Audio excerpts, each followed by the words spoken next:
was over a month ago. How have things been going since the end of August?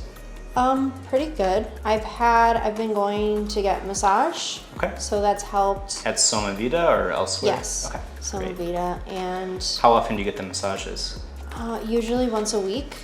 That's awesome. I've had a lot more pain, like in my knee, just like after the fact. After the massage or after exercise? Exercise. Okay. And it seems to be really tight, and a lot of it seems to be stemming from my calves. So I've had like a little more issues when it comes to squatting, but if I, get the massage and do proper warm up, it's usually fine, but I've just had more problems. Aside from the squat, are there other exercises that are bothering the knee? Occasionally hip thrusts. At the top of the hip thrust or at the bottom? At the top. Okay. And are you experiencing a limitation on the front of the knee or the back of the knee? It's more in the front, like on the sides, actually. On the sides? Yeah. Okay. And does it feel tight or are you feeling pinching or grinding? Pinching. Okay. Have you been able to do anything that reduces that? Massage. Okay, so that does help, and the next time you do your exercise after a massage, it goes a little bit better? Yes. Great. Okay. How has the neck and upper back been? Mostly okay. Every now and then I have an occasional issue with the upper back. But then I just do the door stretch, and that helps a lot. Does it seem like it's both, you need to do the door stretch on both sides to relieve that? Okay.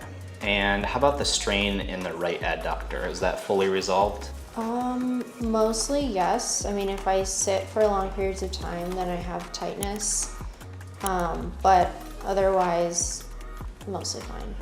Okay, so I just wrapped up checking in with my patient Jessie. It's been a little over a month since I've worked with her. Mostly things are going well, but she's active in weightlifting, and there's 2 exercises where she's feeling some pain in the left knee. Bottom of the squat and the top of the hip thrust. So we're gonna check in on everything today, but we're gonna have a special focus on the left knee and those few movements. So why don't you take the shoes off, and I'm gonna do a few movement tests with you. All of you just stand up over here. And to start with, let's spread the toes out to make a big footprint. And I just wanna try single leg balance on each leg to begin with. Good, and on the opposite leg. Great. We're gonna do a body weight squat a few times. I want you to start with knee bend, and then you can use your hands to shift your weight, and I wanna get a full depth squat while I look at the knees. Okay. I usually put this foot a little bit behind just because it's shorter, this leg is shorter, so I have to. Okay, that's fine. And unloaded like this, are you feeling limitation in the knee? No. Okay, come up again. We're gonna look at the knees from a few different angles. Go ahead and continue with that.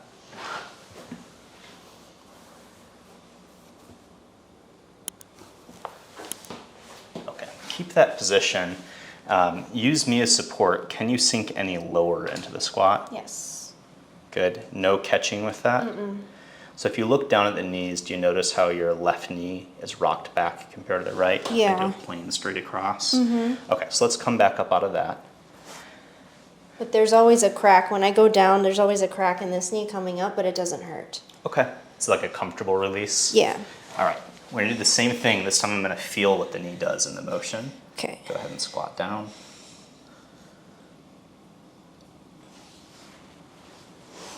Good, try to get full depth if you can.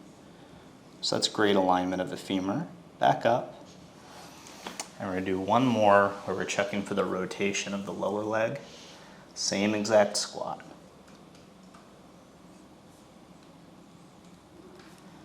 Okay, so I'm not getting enough outward rotation in the lower leg, so we're gonna address that today.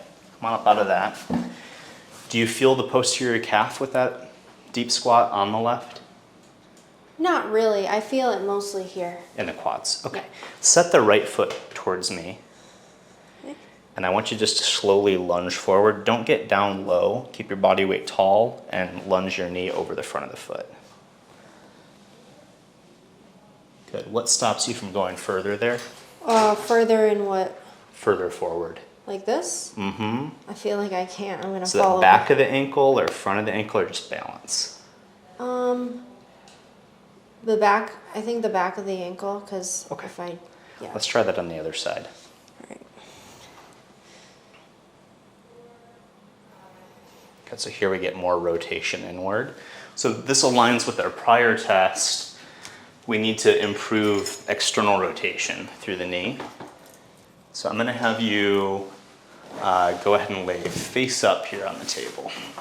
So first we're gonna check the terminal movements, any sensitivity with full flexion.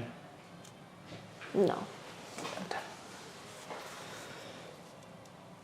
And on this side, a little bit A little tighter. bit, yeah. Do you feel fullness in the back or just the stretch in the front? Do I Try feel to- what? Like a fullness or swelling in the back of the knee or just the tightness in the front? Just the tightness. Okay. So there's a little more puffiness on the back of this knee. That can be just from irritation inside the knee. The capsule fills up kind of like a water balloon, but at a much smaller level than that. We get that puffiness here. Have you noticed any strain in the hamstrings during deadlifts or squats? Nothing abnormal. Okay. I'm going to slowly elevate the leg. Let me know if it reproduces any of your symptoms in the knee.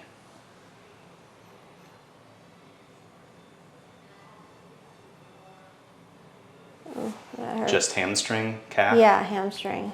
And if I point the ankle, does that reduce? Yeah. Okay, let's get a comparison.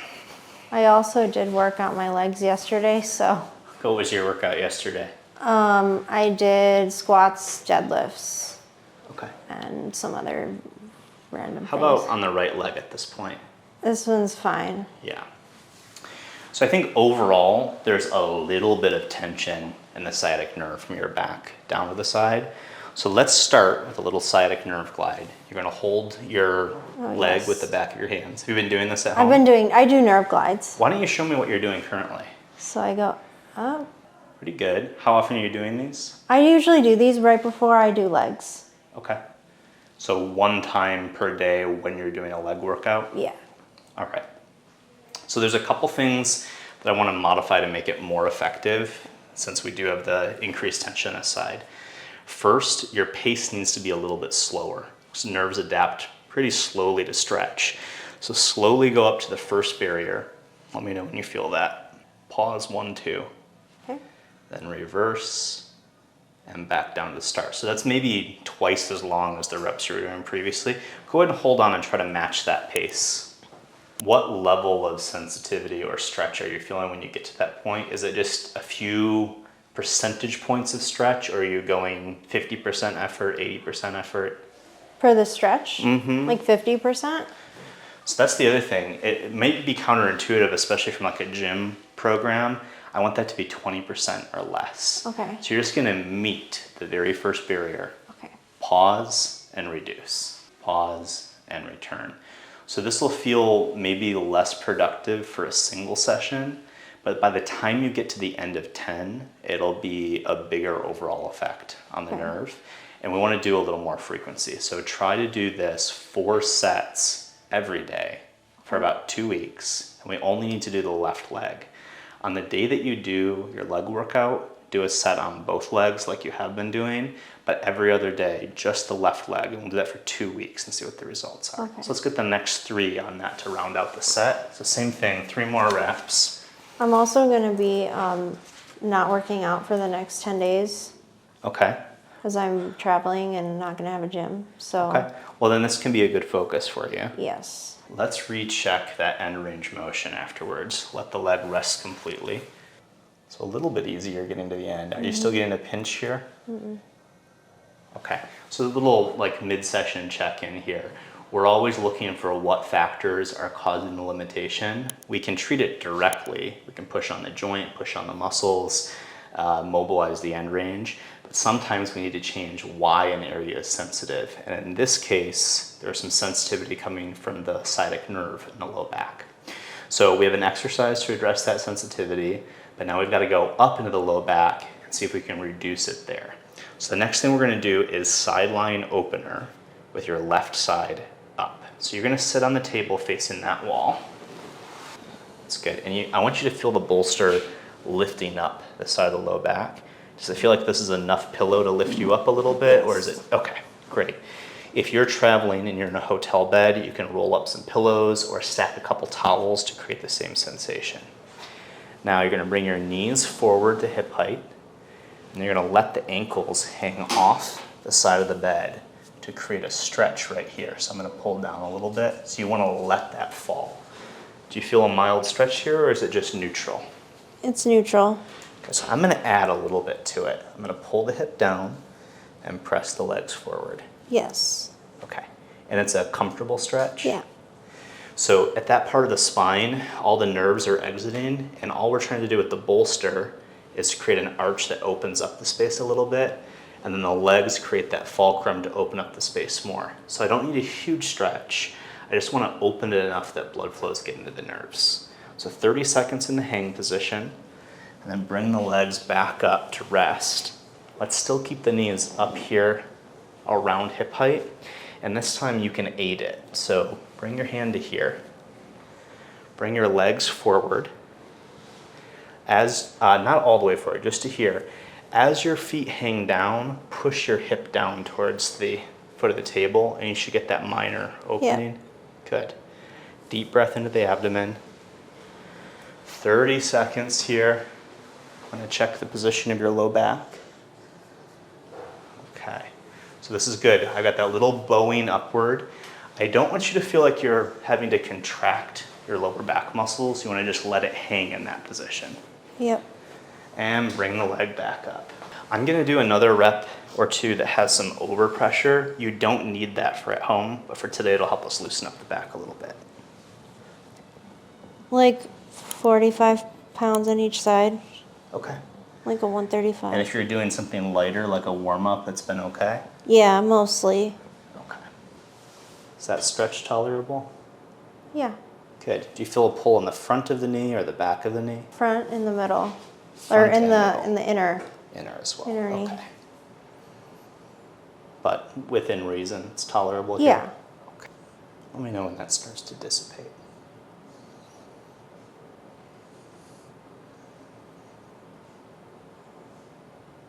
Go ahead and hold on to the edge of the table for me.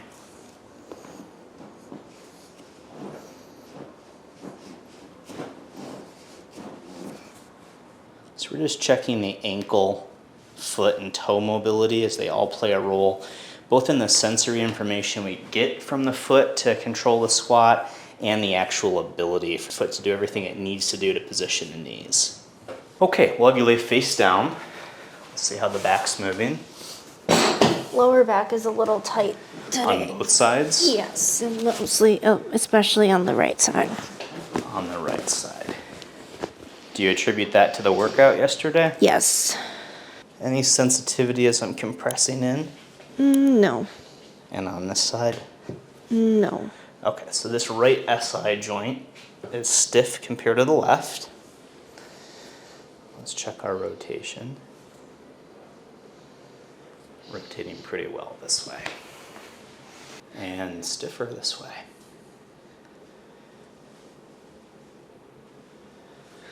All right, we'll have you lay on your side facing this wall over here. Great, let's go to the other side. Let everything relax during the exhale. Great. Any sensitivity in the shoulder while I roll you? Mm-mm. Take a breath in, and rest out. Let it rest. Let's go back to face down. So SI joint is moving much better. Need a little more thoracic mobility. Take a breath in. Let it rest. Again here, breath in. And rest out. Let's come to the chair now. We're gonna be right here. I'd say overall your neck's moving a lot better than it has previously. Good. Couple spots to get to. Bring your head back against me. Fully lean back. We're just gonna lean to the side. You're gonna look up to the left. Fully lean towards me. Good. And then look to the right. Great. I feel like a little bit of tightness, like right back here. The right shoulder? Like right down in the trap area. When you look down to the right? Yeah. Right in this area? Yeah. Okay. Try to look down to the left now. Any similar sensation there? A little bit. Okay. So they're usually working on the knee and the lower back? That's what it's been for the past 2 weeks. Okay. So just try to relax your posture in this position. There's our spot. What's the level of sensitivity here? It's pretty sensitive. How about on a 10-point scale? Why don't you give me a number? 6 or 7. Okay. Is that tolerable if we sustain that for a minute? Yes. Okay. So I'm going to work this cross fiber manipulation. I'd like you to slowly go back into that movement of sensitivity, looking down to the right while I maintain this contact. So let your head fall down, look down at your right elbow essentially. And back up. Good. Same level of sensitivity as when we started. No. It's like, Okay. Now without my hand there, create that motion again. it's gone. Yes. Let's try the other side. Look down to the left. Still feeling that side some? Nope. It's gone. Okay, so this was like the main one. Let's give you a different exercise out in the gym. Your right arm into this goalpost position and roll your whole torso towards me to start with. Good. You can place your top hand on your knee to start with to hold that position. What I want from your shoulder is the shoulder to be dropped slightly, pushed long through the elbow, and pinned down through the wrist. That's great. Can you feel this under the wrist? Yes. Are you able to keep that pinned? Maybe. Okay, so I'm gonna do this with you. Your goal is to keep that pinned. Okay. Your second goal is to push long through the elbow. There we go. It's hard to combine those two. Yeah. Let me give you a little more. There we go. Pin that. Don't let me lift up. Push long through the elbow. Now very slowly while keeping these, try to turn your body that direction. There we go. You should feel the back of your shoulder right here working. I do. It shouldn't be up towards the shoulder. It's lengthening and then pinning the arm down. Good. Roll as far as you can before losing that control. Nice job. You got it. Good, good, good. Okay, now come on back. In the reset, I want the elbow to be back at 90. I want to make sure the tip of your shoulder is down and long, and then pin that wrist down. Why don't you lightly give yourself a little resistance there. Good. Shoulder and elbow long. Breathe deep, slowly rotate away.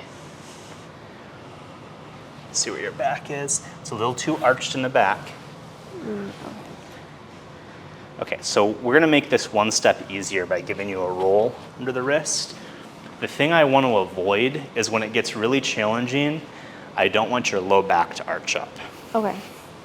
Okay, so just a rolled up washcloth is fine. Place that down, put the band on top of it, and now think about just squeezing that roll down. Okay. Get your back nice and flat with your knees up. Breathe deep. Shoulder down, elbow long, wrist down. You've got it all now. And now you just add that resistance by slowly rotating away. Good, fingers open here. Yeah. Think about your back staying flat even while you rotate away. Good. Good effort right here. Nice. And back towards me. Good. Let's have you reset your elbow position. So I want that perfect goalpost. Good. Get your back flat, lower belly strong, and start to rotate away. So this one's called extra scapula. It's using the external rotators of your shoulder blade. It's lengthening the front of the pec the way the door frame stretch goes. As long as you keep your back neutral and flat, it's going to give you better upper body mobility without contributing to the low back tightness. Okay. Okay, why don't you stand up and move around, make sure that's feeling okay. Yeah. Good. Should I do this like at home? I think so, yeah. Okay. How often are you going to the door frame stretch? Every day. Okay. Is it like a set part of your routine? I do it at night before I go to sleep usually, Okay. and like during the day if I feel some kind of tension anywhere Yeah. in my back. I like that one because you can do it just about anywhere. This Yeah. one you kind of need to be on the ground for. Yeah. But if you're already doing some groundwork, just 5 reps of doing this is really going to wake up the shoulder. And if you're doing barbell back squat, this is the exact motion your shoulder blades need to get into that low or high bar squat. So I think it's great before your barbell back squat at a minimum. Otherwise, I'd try to work it in once a day when you're doing your groundwork already. Should I do this before doing like shoulders or back? What types of shoulder and back exercises are you doing? I'm doing the just typical. Like military press, overhead Yeah, press? I mean, I don't do it military exactly. I'm at an incline, so it's somewhat of chest, shoulders. Okay, incline press. But when I do shoulders, I usually do just the incline press or this. Well, yeah, we can make it kind of easy. Let me show you on your shoulder if you face this way. So the motion that we're getting with that exercise is we're taking your shoulder blade and we're rotating it this way to this position. And that opens up with what this arm can do in the overhead position. If the shoulder blade is not there, it's rotated forward, notice the tip of the shoulder is a little bit tighter here. Mm-hmm. And then once we activate the muscles we just did, you have a bigger range of motion without hiking up into the neck. So anything that needs to use the range of motion of arms up, and especially arms behind the ears, that's the best way to prime for it. Okay. Okay. Great. Yeah. Any other questions for me? No, I think it's Cool. I'm Dr. Fergus here at Cornerstone Health in Evanston and just wrapped up a session with Jessie. Jessie is pretty competitive with herself with strength training using squats, deadlifts, hip thrusts, a lot of barbell exercises, and she's been coming to us for general mobility and the little aches and pains that come up during her weightlifting. So today we addressed spinal mobility, shoulder mobility, and a lingering knee issue that's going on. I hope there was some helpful information for you, so thanks for tuning in.